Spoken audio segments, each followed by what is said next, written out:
भद्रं कर्णेभिः शृणुयाम देवा भद्रं पश्येमाक्षभिर्यजत्राः स्थिरैरङ्गैस्तुष्टुवाग्गुं सस्तनूभिः व्यशेमहि देवहितं यदायुः। गुरुब्रह्मा गुरुविष्णु गुरुदेवो महेश्वरः गुरु साक्षात् परं ब्रह्म तस्मै श्री गुरुवे नमः।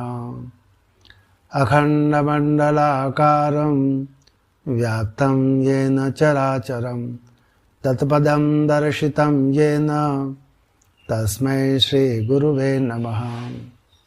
श्रुतिस्मृतिपुराणानाम् आलयं करुणालयं नमामि भगवत्पाद शङ्करं लोकशङ्करं शङ्करं शङ्कराचार्यं केशवं बादरायणं सूत्रभाष्यकृतौ वन्दे भगवन्तौ पुनः पुनः। ईश्वरो गुरुरात्मेति मूर्तिभेदविभागिने व्योमवद्व्याप्तदेहाय दक्षिणामूर्तये नमः। ॐ शान्तिः शान्तिः शान्तिः।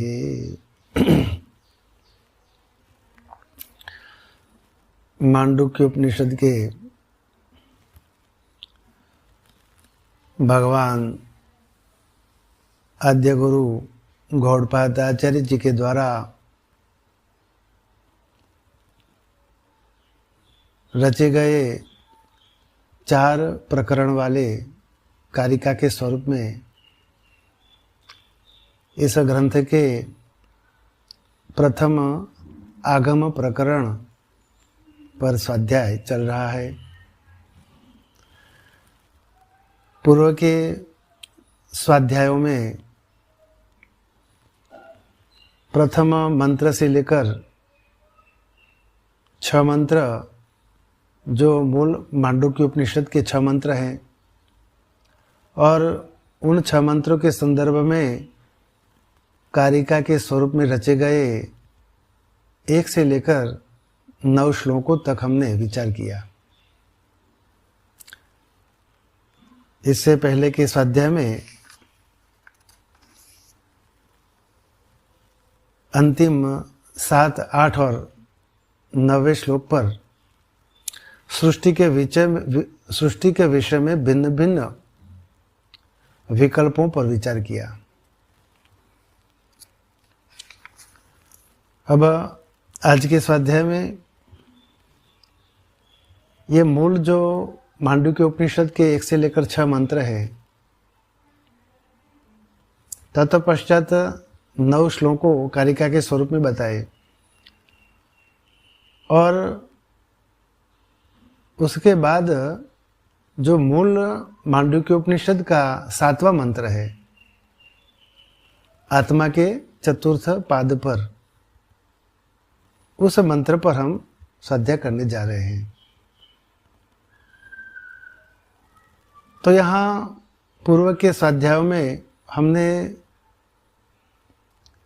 देखा ओमिति एतत् अक्षरमिदं सर्वम, यहाँ से प्रारंभ करके यह ओम ही सब कुछ है, जो कुछ भी है वह ओम ही है और यह सब कुछ ब्रह्म ही है और यह आत्मा भी ब्रह्म ही है। प्रत्येगात्मा के स्वरूप में इस शरीर के अधिष्ठान में जो आत्मा है वह भी ब्रह्म ही है और वह यह आत्मा 4 पादों वाला है। इन 4 पाद अंतर्गत 1 से लेकर 6 मंत्रों में हमने आत्मा के 3 पाद पर विचार किया। आत्मा के जो 4 पाद हैं वे प्रथम पाद जागृत अवस्था, बहिष्प्रज्ञ, बाहर के विषयों को प्रकाशित करने वाला।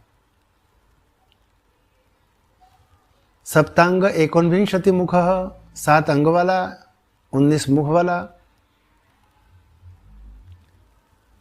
और स्थूल बुक, स्थूल विषयों के बाहर के शब्दादि जो विषय हैं, शब्द, स्पर्श, रूप, रस और गंध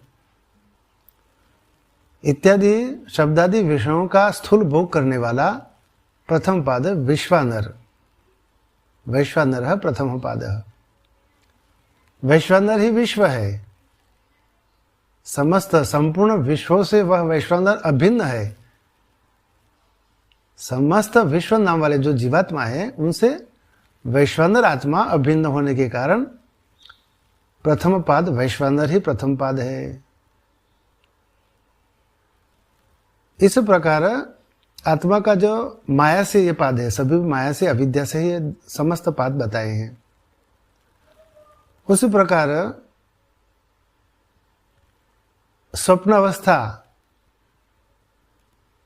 अवस्था जिसका स्थान है अंतःप्रज्ञ, ये जो सूक्ष्म लिंग शरीर में अंतःकरण, उसमें जिसकी प्रज्ञा है, अंतःकरण में ही वासनारूप विषय को प्रकाशित करने वाला, जिसकी प्रज्ञा अंतःकरण में है। और 7 अंग वाला, 19 मुख वाला, प्रविविक्त बुक यानी सूक्ष्म वासनारूप विषयों का भोग करने वाला स्वप्नावस्था में, उसे तेजस द्वितीय पाद कहा। तत्पश्चात ये तृतीय जो पाद है प्राज्ञ, जिस अवस्था में सोया हुआ पुरुष न तो किसी भोग की इच्छा करता है, यत्र सुप्तो न कंचन कामम कामयते न कंचन स्वप्नम पश्यति तत सुषुप्तम। जिस अवस्था में सोया हुआ पुरुष गाढ़ निद्रा में जब सोता है, तब वह पुरुष न तो किसी भोग की इच्छा करता है और न तो कोई स्वप्न ही देखता है, उसे सुषुप्ति कहा। सुषुप्ति स्थान, सुषुप्ति अवस्था जिसका स्थान है, एकीभूत प्रज्ञान घन एवं। एकीभूत यानी ये जो जागृतकालीन और स्वप्नकालीन मन सहित ये 10 इंद्रियां और 11 हवा मन सबका एकीभूत हो जाता है इस निद्रावस्था, गाढ़ निद्रावस्था में। एकीभूत प्रज्ञानगण, प्रकृष्ट ज्ञान स्वरूप होता हुआ, प्रज्ञानगण एव यानी प्रकृष्ट ज्ञान स्वरूप होता हुआ, यानी सभी जागृतकालीन प्रज्ञान और स्वप्नकालीन प्रज्ञान, इन सभी प्रज्ञानों का यहाँ घनीभूत हो जाता है, इसलिए वह प्रज्ञानभूत है, घन प्रज्ञ है। ऐसा प्रकृष्ट ज्ञान रूप होता हुआ आनंदमय यानी आनंदमय, आनंद बहुल हो जाता है। और आनंद भुक, आनंद का ही भोग करता है। अपना जो स्वरूप है आनंद स्वरूप आत्मा का, उसी का ही स्वयं भोग करता है। अविद्या से, अज्ञान से वश होता हुआ। इस प्रकार आनंद का भोक्ता चेतो मुख यानी चेतना स्वरूप मुख वाला। चेतना स्वरूप मुख यानी ये जो अंतःकरण स्वरूप जो चित्त है, चित्त, उस चित्त के द्वारा ही वह आत्मा बाहर के जागृतकालीन प्रज्ञानों और स्वप्नकालीन प्रज्ञान और सभी विषयों की उपलब्धि का द्वार है। यह चित्त ही उपलब्धि का द्वार है, इसलिए उसे चेतोमुख कहा है आत्मा को। ऐसा चेतोमुख स्वरूप आत्मा ही तृतीय पाद प्राज्ञ है, इसे प्राज्ञ कहा। इस प्रकार ये आत्मा के 3 पाद पर हमने पूर्व में विचार किया। अब यहां आत्मा का जो चतुर्थ पाद है तुरीय स्वरूप, ये जो प्रत्यगात्मा है उसका तुर्य स्वरूप अब यहाँ चतुर्थ पाद के स्वरूप से 7वें मंत्र से भगवान ग्रंथकार बताते हैं। तो ये जो मंत्र है वह इस प्रकार है। तुर्य का स्वरूप नान्तः प्रज्ञम न बहिष्प्रज्ञम नो भूयतः प्रज्ञम न प्रज्ञान घनम न प्रज्ञम ना प्रज्ञम अद्रष्टम व्यवहार्यम ग्राह्यम लक्षणम चिन्त्यम व्यपदेशम एकात्म प्रत्ययसारम प्रपंचोपशमम शांतम शिवम अद्वैतम चतुर्थम मन्यन्ते स आत्मा स विज्ञेयः। ये इस प्रकार का आत्मा का तुरीय स्वरूप का वर्णन इस मंत्र से बताया। यह मंत्र का जो प्रारंभ करते हैं उससे पूर्व में आद्य गुरु शंकराचार्य जी के द्वारा पूर्व भाष्य में उन्होंने जो बताया है वह चतुर्थ पाद का विवरण के स्वरूप में बताया है। तो ये चतुर्थ पाद का विवरण पर हम पहले विचार करेंगे, तत्पश्चात मंत्र का अर्थ और उसके भाष्य पर आगे जाएंगे हम। तो पूर्वभाष्य इस प्रकार है।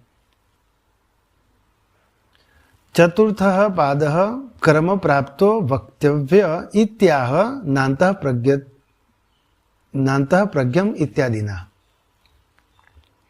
चतुर्थः पादः कर्म प्राप्तो वक्तव्य इत्याह नान्तः प्रज्ञम इत्यादिना। यानी अब क्रम से प्राप्त हुआ चतुर्थः पादः, चौथा पाद, चतुर्थः पादः इति आह बतलाना है नान्तः प्रज्ञम इत्यादिना। अतः यही बात नान्तः प्रज्ञम इत्यादि मंत्र से कहते हैं। आगे भगवान लिखते हैं कि सर्व शब्द प्रवृत्ति निमित्त शून्यत्वात् तस्य शब्दान सर्व शब्द प्रवृत्ति निमित्त शून्यत्वात् तस्य शब्द अनभिधेयत्वम् इति विशेष प्रतिषेधेन एव प्रतिषेधेन एव तुर्यम निर्दिशति। तो यहाँ भगवान सर्व शब्द प्रवृत्ति निमित्त शून्यत्वात् भगवान ये कहते हैं कि ये जो आत्मा है वह चौथा पाद स्वरूप जो आत्मा है वह संपूर्ण शब्द प्रवृत्ति के निमित्त से रहित है।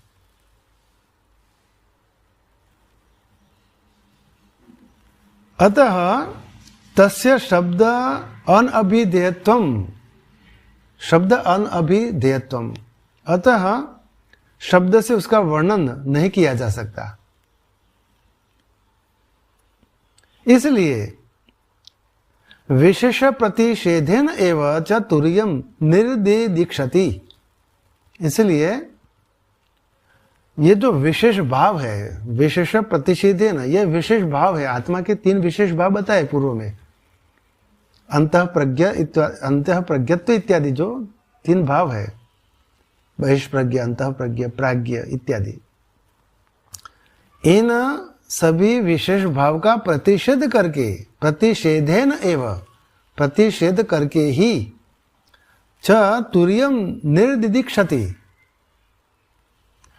उन अंतः प्रज्ञत्व इत्यादि 3 जो भाव हैं उनका प्रतिषेध करके ही उस तुर्य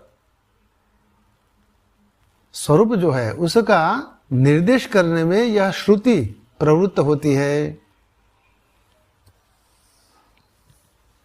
तो ये जो अंतःप्रज्ञत्व आदि इत्यादि जो भाव हैं, विशेष भाव आत्मा के, नित्य शुद्ध बुद्ध मुक्त प्रत्येगात्मा के, तो ये जो प्रतिषेध करने के अनंतर तो वह शून्य रूप ही हो जाएगा, ऐसा पूर्व पक्ष शंका करता है। शून्यम एव तर्हि तत्, तब तो वह शून्य ही हुआ। उसके उत्तर में सिद्धांती कहते हैं नहीं, न मिथ्या विकल्पस्य निर्निमित्तत्वात् अनुपपत्तेः। मिथ्या विकल्पस्य निर्निमित्तत्व अनुपपत्तेः, यानी कि मिथ्या विकल्प का किसी निमित्त के बिना होना संभव नहीं है, अनुपपत्ति संभव होना नहीं है। मिथ्या विकल्प का किसी विकल्प के बिना, निर्निमित्तत्व, निर्निमित्तत्व यानी विकल्प रहित होना। तो कोई भी विकल्प अपने निमित्त के बिना उसका अनुपपत्ति है, यानी संभव नहीं है।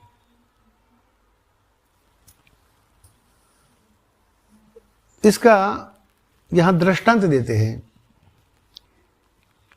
नहीं रजत सर्प पुरुष मृगतृष्णि का आदि विकल्पाः श्रुक्तिका रज्जु स्थाणु उषर आदि व्यतिरेकेण अवस्तु आस्पादः, अवस्तु आस्पादः, यानी ये जो रजत यानी चांदी, सर्प, पुरुष और मृगतृष्णा, ये जो चार आदि है, जो विकल्प हैं, वे क्रमशः सीपी, रस्सी, ठूठ और ऊसर आदि के बिना निराश्रय ही कल्पना नहीं किया जा सकते।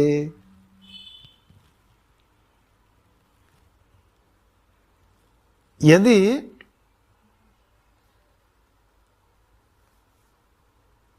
सीपी यानी छिप, यदि छिप है तभी तो छिप का ज्ञान न होने के कारण उस पर मिथ्या विकल्प का आरोप हो जाता है, चांदी का। लेकिन जब छिप का ज्ञान हो जाता है, सीपी का ज्ञान हो जाता है, तब यह जो मिथ्या ज्ञान स्वरूप जो आरोपित जो चांदी है वह नष्ट हो जाता है, नष्ट हो जाती है। उसी प्रकार ठूंठ मंद अंधकार में जब दूर जो ठूंठ दिखाई देता है तो उसको सब पुरुष समझते हैं, पुरुष। तो ये ठूंठ है तभी तो पुरुष समझते हैं ना। तो पुरुष का आश्रय क्या हुआ? ठूंठ हुआ। चांदी का आश्रय क्या हुआ? सीपी हुआ। उसी प्रकार रज्जु, मंद अंधकार में रज्जु को सर्प समझते हैं। यदि रज्जु ही नहीं है आश्रय, जिसका आश्रय रज्जु है, ऐसा आश्रय रज्जु ही नहीं है तो सर्प कहां से बोलेंगे हम? उसको सर्प समझने के लिए रज्जु ही होगा। रज्जु होगा तभी तो सर्प समझेंगे ना। यदि आश्रयभूत, आश्रय के स्वरूप रज्जु ही नहीं होगा तो सर्प कहां से आएगा? तो इस प्रकार ऐसे जो सीप, रस्सी, ठूठ और ऊसर आदि के बिना निराश्रय ही ये चांदी, सर्प, पुरुष और मृगतृष्णा का विकल्प की कल्पना नहीं की जा सकती। अब आगे पूर्व पक्ष अपना अन्य एक पक्ष प्रस्तुत करता है। एवं तरहि प्राण आदि सर्व विकल्प आस्पादत्वात् तुर्यस्य शब्द वाच्यत्वम इति। यानी कि यदि ऐसी बात है तब तो प्राण आदि संपूर्ण विकल्प का आश्रय होने के कारण वह तुरीय शब्द का वाच्य सिद्ध होता है, वह तुरीय शब्द का वाच्य सिद्ध होता है। और न प्रतिषेधय है प्रत्यायत्वम उदक आधारे देहे इव घटा देहे। यानी ये जो आत्मा जो है वह जल के आधारभूत घट आदि के समान अंतः प्रज्ञत्वादि के प्रतिषेध द्वारा उसकी प्रतीति नहीं कराई जा सकती उस तुरीय की। तो सिद्धांती कहते हैं ऐसी बात नहीं है, न, क्योंकि प्राणादि विकल्पस्य असत्वाद सुक्तिकादिषु इव रजतादेः। ऐसी बात नहीं, क्योंकि शुक्ति का आदि में प्रतीत होने वाली चांदी आदि के समान प्राणादि विकल्प असद्रूप ही है। ये जो आत्मा के ऊपर प्राणादि के जो मिथ्या विकल्प बताए हैं वे भी शुक्तिका में जिस प्रकार चांदी का मिथ्या विकल्प होता है उसी प्रकार असद्रूप विकल्प होता है, उसी प्रकार ये प्राणादि सभी विकल्प असद्रूप ही है। सतस्वरूप आत्मा जो है उसके ऊपर प्राणादि समस्त विकल्प असद्रूप ही है। और न ही सद असतो संबंध। अब यहां भगवान ये सत और असत का, यानी सत स्वरूप जो आत्मा है नित्य शुद्ध बुद्ध मुक्त आत्मा, उसके ऊपर ये समस्त जो मिथ्या विकल्प बताए हैं वे केवल कल्पित मात्र है। तो कौन से है? तो यहां भगवान इस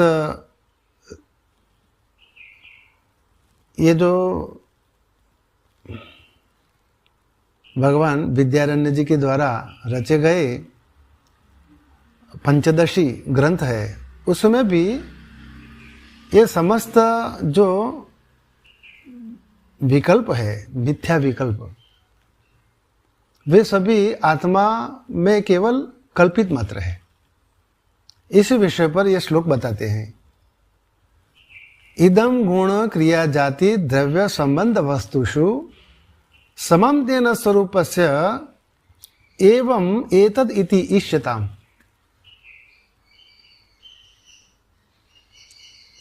तो ये जो आत्माश्रय आदि सभी दोष जो है वे गुण क्रिया जाति द्रव्य और संबंध में समान है।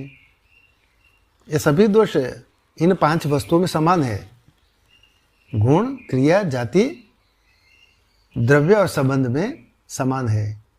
और ये जो गुण क्रिया जाति द्रव्य और संबंध ये पांचों पांच वस्तु आत्मा में ही कल्पित है, आत्मा में ही कल्पित है, वास्तव में आत्मा का स्वरूप नहीं है।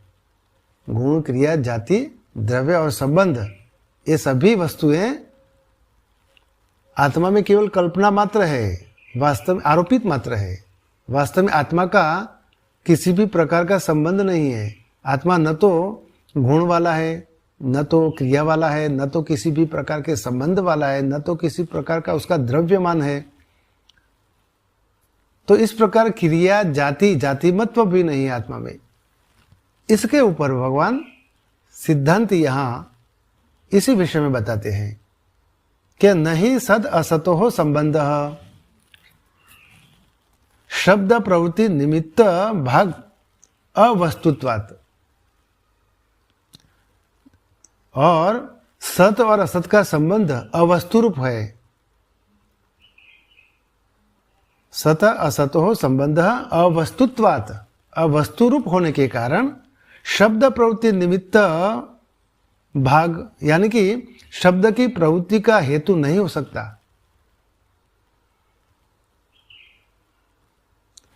न अपि प्रमाणांतर विषयत्वम स्वरूपेण गवादिवत आत्मनो निरुपाधिकत्वात्।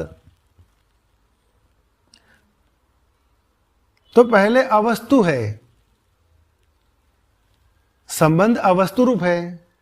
आत्मा का किसी भी अनात्म वस्तु से उसका संबंध अवस्तु स्वरूप है, अवस्तुत्वात्।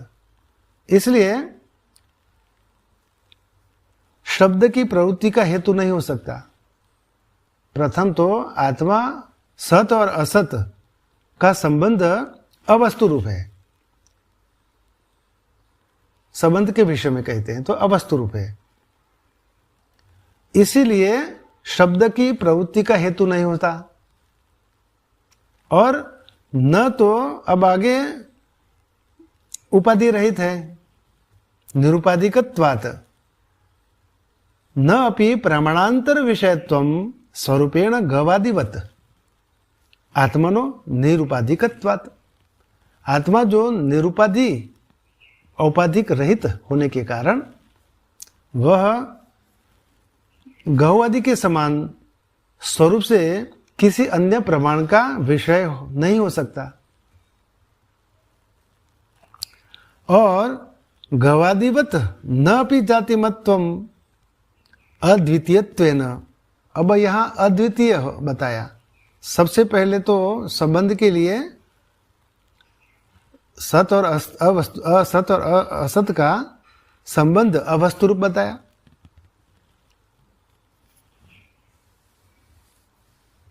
क्योंकि वह निरुपाधिक है, उपाधि रहित है, इसलिए। तत्पश्चात अद्वितीय होने के कारण गौ आदि, गौ गाय, गौ आदि के समान उसका जातिमत्व भी नहीं है। अद्वितीय रूप होने के कारण सामान्य अथवा विशेष भाव का अभाव होने से उसमें गौ आदि के समान जातिमत्व भी नहीं है। गौ आदिवत न अपि जातिमत्वम अद्वितीयेन सामान्य विशेष अभावात्। सामान्य अथवा तो विशेष भाव का अभाव होने के कारण उसमें गवादि के समान जातिमत्व भी नहीं है, क्योंकि वह अद्वितीय है। अद्वितीय रूप होने के कारण सामान्य अथवा विशेष भाव का अभाव होने से उसमें गौ आदि के समान जातिमत्व नहीं है।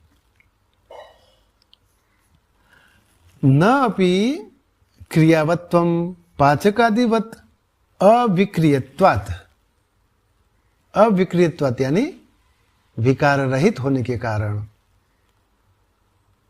उसमें पाचन क्रिया, पकाए जाने की जो क्रिया होती है, उस क्रिया के समान वह क्रियावत्व भी उसमें नहीं है, क्योंकि वह निर्विकार है, अविकारी है। और न अपि गुणवत्वम नीलादिवत निर्गुणत्वात्। निर्गुण होने के कारण नीलता आदि के समान गुणवत्व भी नहीं है, इसलिए उसका किसी भी अतः न अभिधानिन निर्देशम अर्हति। इसलिए उसका किसी भी नाम से निर्देश नहीं किया जा सकता। तो यहाँ आत्मा का स्वरूप बताया, गुण, क्रिया, जाति, द्रव्य और संबंध से रहित है। ये सब आत्मा में केवल कल्पित मात्र है, आरोपित मात्र है। ये सब अनात्म तत्व है, अनात्म वस्तुएं हैं। उन अनात्म वस्तुओं से आत्मा का किसी भी प्रकार का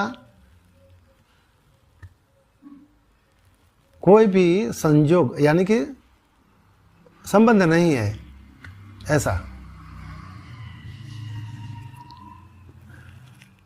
तो इस प्रकार का ये जो गुण, क्रिया, जाति, द्रव्य और संबंध से रहित आत्मा जो है, तो फिर आत्मा तो असद्रूप होगा।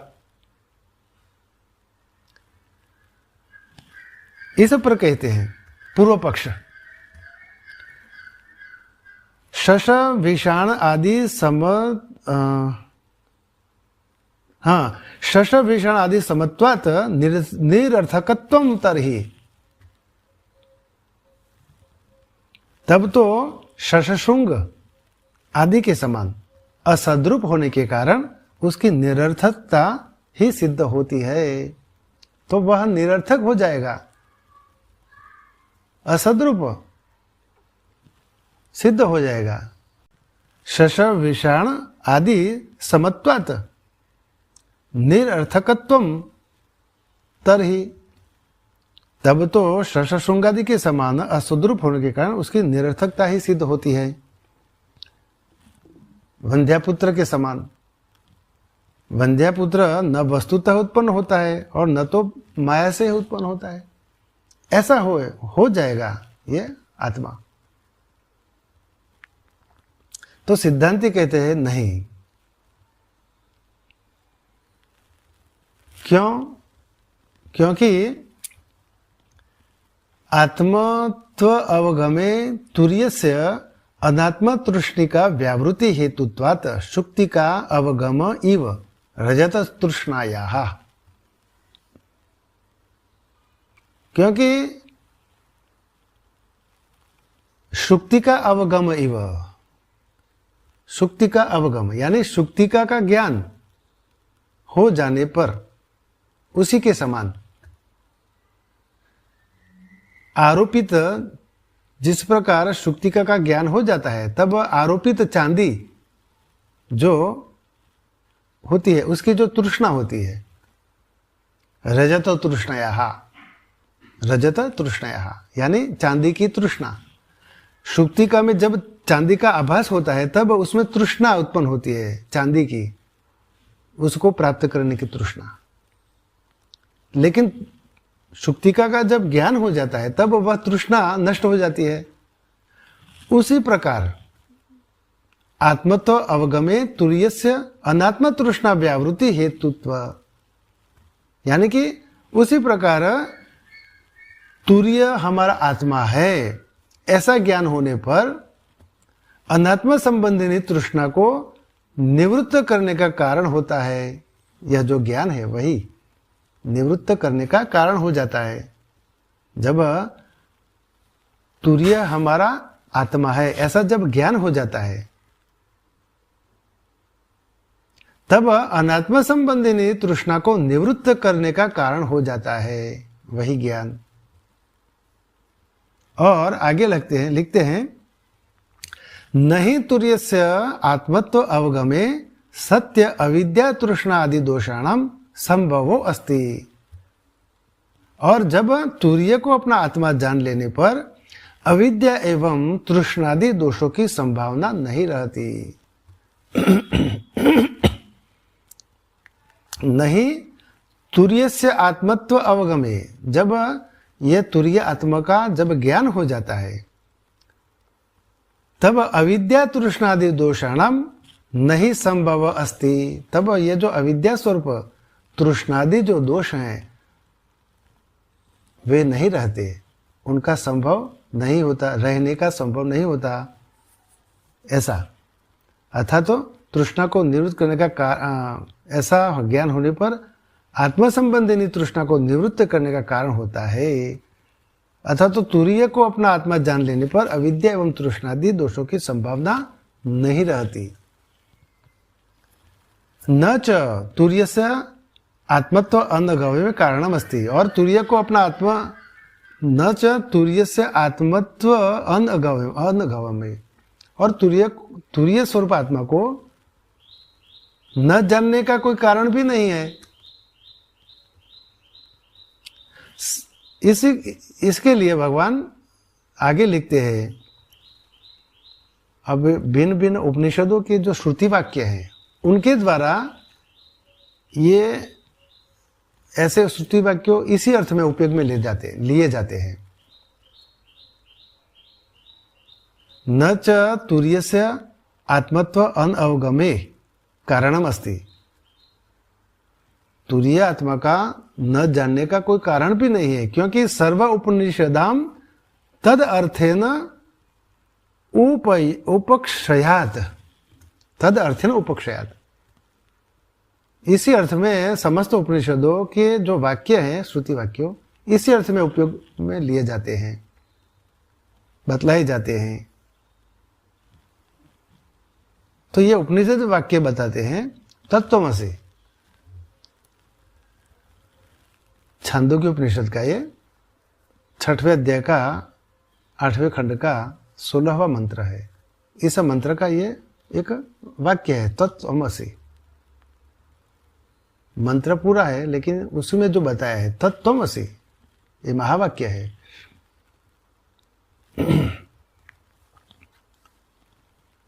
तो ये तत्त्वमसि तुर्य को अपना आत्मा जान लेने पर हाँ, और तुर्य को अपने आत्मा स्वरूप से न जानने का कोई कारण भी नहीं है। इसी अर्थ में यह तत्त्वमसि शब्द वाक्य का प्रयोग किया है, महावाक्य का।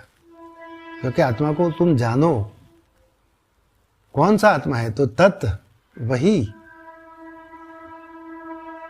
एक ही आत्मा है, परब्रह्म परमात्मा ही आत्मा है। यह जो प्रत्येक के अर्थ में जो आत्मा का नाम दिया है, देहधारी स्वरूप में जो ब्रह्म का स्वरूप आत्मा के स्वरूप से है। आत्मा और ब्रह्म क्या है? परमात्मा और आत्मा दोनों भिन्न किस प्रकार से है? एक ही है, लेकिन आत्मा क्यों कहा है? शरीर के अधिष्ठान में है, प्रत्येक के अर्थ में जिसे कहा है वही आत्मा। भिन्न भिन्न विषयों का दृष्टा है, इंद्रियों और उनके विषयों का दृष्टा होने के कारण उसे आत्मा कहा है। और परमात्मा क्या है? नित्य शुद्ध बुद्ध मुक्त सच्चिदानंद स्वरूप ही अनंत सत्यम ज्ञानम अनंतम ब्रह्म, उसे परमात्मा कहा है। वही परमात्मा शुद्ध नित्य शुद्ध बुद्ध मुक्त स्वरूप से जब शरीर के अधिष्ठान में होकर केवल दृष्टा के स्वरूप से रहते हैं और संपूर्ण इंद्रियां और उनके विषयों को केवल दृष्टा के स्वरूप से देखते हैं, उसे आत्मा कहा है। वही परमात्मा ही आत्मा है। तो इस आत्मा को जानने के लिए, आत्मा का ज्ञान प्राप्त करने के लिए उस परमात्मा को ही आत्मा कहा है। आत्मा का जब ज्ञान होता है तभी वह कहते हैं कि वही तुम हो। जो आत्मा है वही परमात्मा है। परमात्मा कौन? तो वह तत्। और आत्मा कौन? तो वह कहते हैं त्वम। ये त्वम पद अविद्या वाला है और तत्पद माया से अधिष्ठित है। तो ये जो माया और अविद्या, ये दोनों जो भिन्न भिन्न विरोधांश, उनका त्याग करो तो केवल आत्मा और परमात्मा ही रहेगा। आत्मा यानी नित्य शुद्ध बुद्ध मुक्त स्वरूप, वही आत्मा ही परमात्मा एक ही है, भिन्न भिन्न दो अधिष्ठानों में। इसलिए तत्त्वमसि यह वाक्य से भी कहा है कि तुर्य को अपने आत्मा स्वरूप में जानने का कोई कारण भी नहीं है। इसी प्रकार बृहद आरण्यकोपनिषद के द्वितीय अध्याय के पंचम ब्राह्मण के 19वें मंत्र से बताया है, अयम आत्मा ब्रह्म। यह आत्मा ब्रह्म है, यह आत्मा ब्रह्म है। और तत्सत्यम स आत्मा, वह जो सत्य है वही आत्मा है। छांदोग्य उपनिषद। आगे भगवान लिखते हैं, यत साक्षात अपरोक्षात ब्रह्म। बृहद आरण्यक उपनिषद तृतीय अध्याय चतुर्थ ब्राह्मण प्रथम मंत्र, यत साक्षात अपरोक्षात ब्रह्म। मुंडकोपनिषद, स बाह्याभ्यंतर ही अजः। वह बाह्य अभ्यंतर अजन्मा आत्मा है। आत्मा एव इदम सर्वम, छांदोग्य उपनिषद। तो ये जो समस्त श्रुतियां बताई है वे इसी अर्थ में बताई है। इत्यादि समस्त उपनिषद वाक्यों का उपयोग अर्थात पर्यवसान इसी अर्थ में हुआ है। तुर्य को अपने आत्मा स्वरूप से न जानने का कोई कारण नहीं है। इसी अर्थ में ही ये श्रुतियां बताई है। सो अयम आत्मा परमार्थ अपरमार्थ रूप च चतुष्पाद आदि उक्त। तो वह यह आत्मा परमार्थ और अपरमार्थ रूप स्वरूप होता हुआ 4 पाद वाला कहा है। परमार्थ और अपरमार्थ रूप से 4 पाद वाला यह आत्मा है, ऐसा कहा है।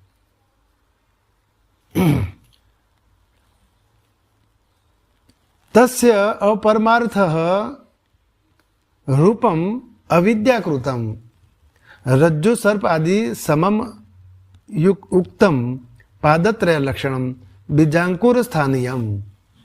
अब यहाँ अपरमार्थ स्वरूप क्या है? आत्मा के 4 पाद बताए। पूर्व में 3 पादों का जो हमने वर्णन किया 1 से 6 मंत्रों में, वे किस प्रकार के हैं? अपरमार्थ रूप। किस प्रकार के? तो बीजांकुर स्थानीय, बीज का जो अंकुर होता है, जिस प्रकार प्रस्फुरित होता है, उसके स्वरूप। आत्मा नित्य शुद्ध बुद्ध मुक्त आत्मा अविद्या से वशीभूत होता हुआ, तो इस प्रकार 3 पाद वाला अपरमार्थ रूप रज्जु सर्प आदि के समान अविद्या जनित उस आत्मा को कहा गया है। 3 पाद वाला बीजांकुर स्थानीय पादत्रय स्वरूप।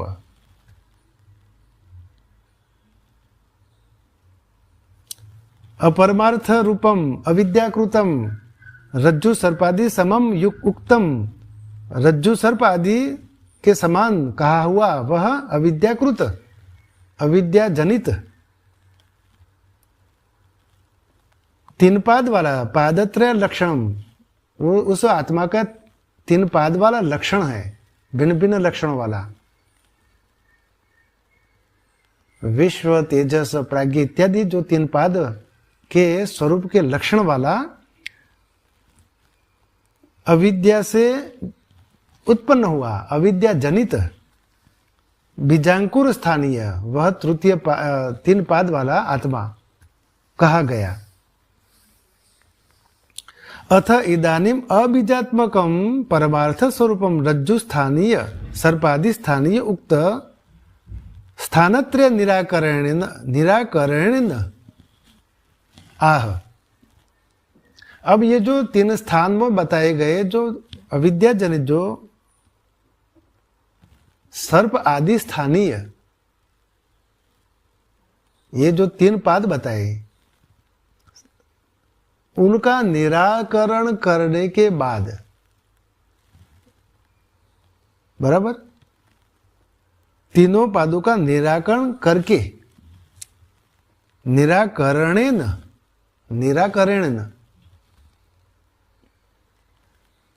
सर्पादि स्थानीय उक्त स्थानत्रय निराकरणेन सर्पादि स्थानीय, ये जो 3 पाद जो है उनका निराकरण करके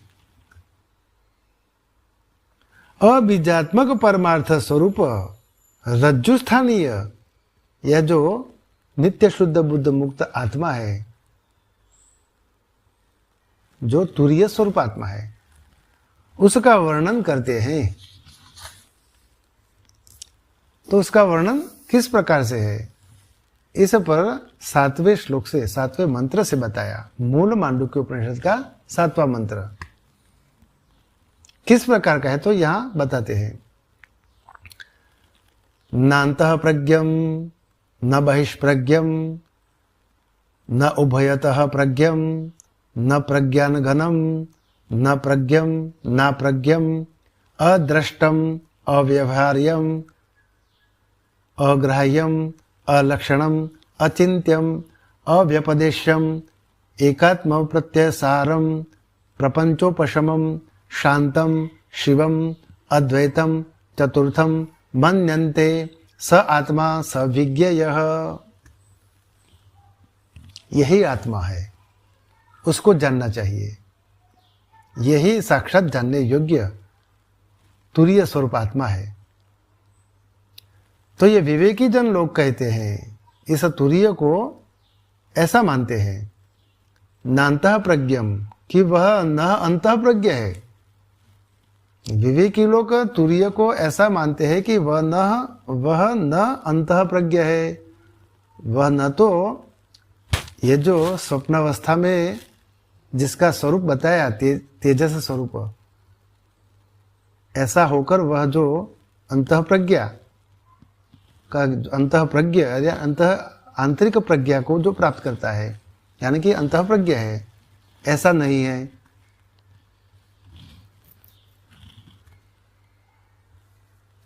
बराबर।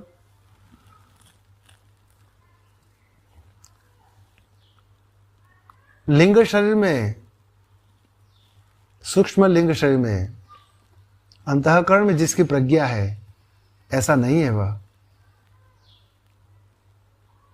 जो स्वप्नावस्था में उसका अनुभव होता है, ऐसा नहीं है। न बहिष्प्रज्ञ, जागृतकालीन बाहर के विषयों को जो प्रकाशित करता है, बाहर के विषयों को प्रकाशित करता है, स्थूल विषयों को, और स्थूल विषय का भोग भी करता है, ऐसा जो बाहर के बाह्य विषयों को प्रकाशित करता है, बहिष्प्रज्ञ, वह भी नहीं है। क्योंकि ये सभी अविद्या से, माया से ही होता है। आत्मा जब अविद्या से संयोग करता है, अविद्या से वशीभूत होता हुआ ही ये आत्मा बुद्धि के स्वरूप यानी मन और बुद्धि के स्वरूप ज्ञानेंद्रियों से तद्रूप होता हुआ बाहर के विषयों का ज्ञान प्राप्त करता है, शब्दादि विषयों का। तो ये जो ज्ञान प्राप्ति है, अर्थात तो बाहर की शब्दादि विषयों को प्रकाशित करता है। तो ये इस प्रकार का नहीं है, बहिष्प्रज्ञ भी नहीं है, अंतःप्रज्ञ भी नहीं है। यह आत्मा, इसका प्रतिषेध करते हैं, सभी विशेषणों का प्रतिषेध करते हैं, यहां प्रतिषेध करते हैं, ये नहीं है, ये नहीं है। अब अंतःप्रज्ञ और बहिष्प्रज्ञ का बीच का जो स्थान है, उभयतः, यानी कि अंतर बहिः जो है वह भी नहीं है, अंतर बहिः प्रज्ञ भी नहीं है, उभयतः प्रज्ञ भी नहीं है। और ये समस्त जो प्रज्ञान है, जागृतकालीन प्रज्ञा और स्वप्नकालीन प्रज्ञा, इनका जब घनीभूत होता है, प्रज्ञानगन हो जाता है सुषुप्ति अवस्था में जिस प्रकार, तो ये प्रज्ञानों का घनीभूत घनप्रज्ञ वह भी नहीं है, यानी कि प्रज्ञानगण भी नहीं है, और न प्रज्ञ है, यानी कि प्रज्ञा जो अविद्या से भिन्न भिन्न विषयों का ज्ञान स्वरूप है, तो विषयों का ज्ञान स्वरूप भी नहीं है वह प्रज्ञ, और न अप्रज्ञ है, और न तो इस प्रकार का अज्ञान भी है। विषयों का जो ज्ञान होता है उससे विरुद्ध विषयों का अज्ञानी वह भी नहीं है, न तो वह अप्रज्ञ है। तो फिर किस प्रकार का है? तो ये समस्त प्रतिषेधों अब यहां बताए। प्रतिषेध किया, समझ का निषेध कर दिया, समस्त अविद्या के प्रपंचों का यहां निषेध कर दिया। अब क्या होता है? अब जो नहीं है वह बता दिया, अब क्या है उसे बताते हैं। तो वह अदृष्ट है, अदृष्ट है, दिखाई नहीं देता। यहां भी उसका निषेध ही है, प्रतिषेध भी है, प्रतिषेध ही है यहां भी, क्योंकि जो दृश्य है, जो दिखाई देता है वस्तु, वह दृश्यमान होता है, लेकिन जो दिखाई नहीं देता, तो जो दिखाई देता है वह नहीं है, यानी अदृश्य है, अदृष्ट है, अव्यवहार्य है। जहां व्यवहार होता है तो उससे विरुद्ध है, या ये अव्यवहार्य है, उससे कोई व्यवहार भी नहीं होता। अग्राह्य, इंद्रियों के द्वारा जिसको ग्रहण किया जा सकता है, लेकिन उससे विरुद्ध है यह, यानी अग्राह्य है, उसको ग्रहण नहीं किया जा सकता। अलक्षण, भिन्न भिन्न लक्षण वाला जो होता है, उससे यह विरुद्ध है, उसका कोई लक्षण ही नहीं है।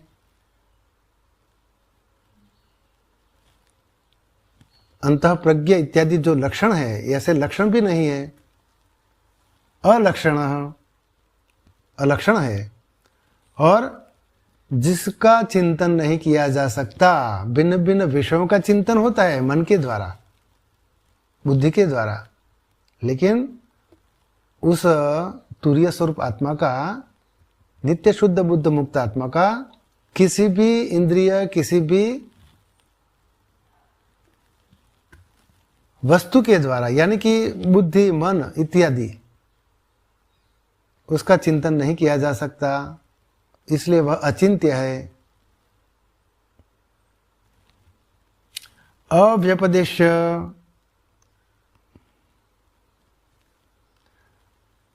अब अव्यपदेश्य यानी शब्द अथवा वाणी का वह विषय नहीं है, शब्द अथवा वाणी का विषय नहीं है, वाणी से उसका वर्णन नहीं किया जा सकता,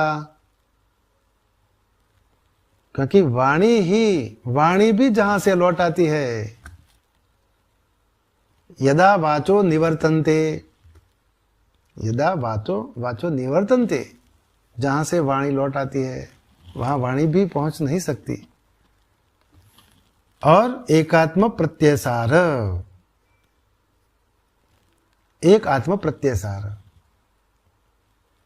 प्रपंच का उपशम, समस्त प्रपंचों जहां समाप्त हो जाते हैं, उपशम हो जाता है, प्रपंचों का उपशम, वही स्थान आत्मा। और शांत, शिव, कल्याणकारक, और अद्वैत रूप है। अद्वैत यानी भेद रूप विकार से रहित, भेद रूप विकार से रहित अद्वैत, किसी भेद नहीं है, उसमें कोई भेद नहीं है। इस प्रकार ऐसा जो वही आत्मा है और वही साक्षात जानने योग्य है। चतुर्थम मन्यन्ते, वही चतुर्थ आत्मा तुरीय जो जानने योग्य है। मन्यन्ते स आत्मा स विज्ञ, वही आत्मा जानने योग्य है। इस प्रकार ये 7वां जो मंत्र है, इसका अर्थ भगवान ग्रंथकार ने बताया, और इसका जो भाष्य है वह बहुत लंबा है, तो इस पर हम कल विचार करेंगे। हरि ओम। ओम पूर्णमदः पूर्णमिदं पूर्णात् पूर्णमुदच्यते पूर्णस्य पूर्णमादाय पूर्णमेवावशिष्यते। ओम शांति शांति शांति। ओम ब्रह्मार्पणमस्तु।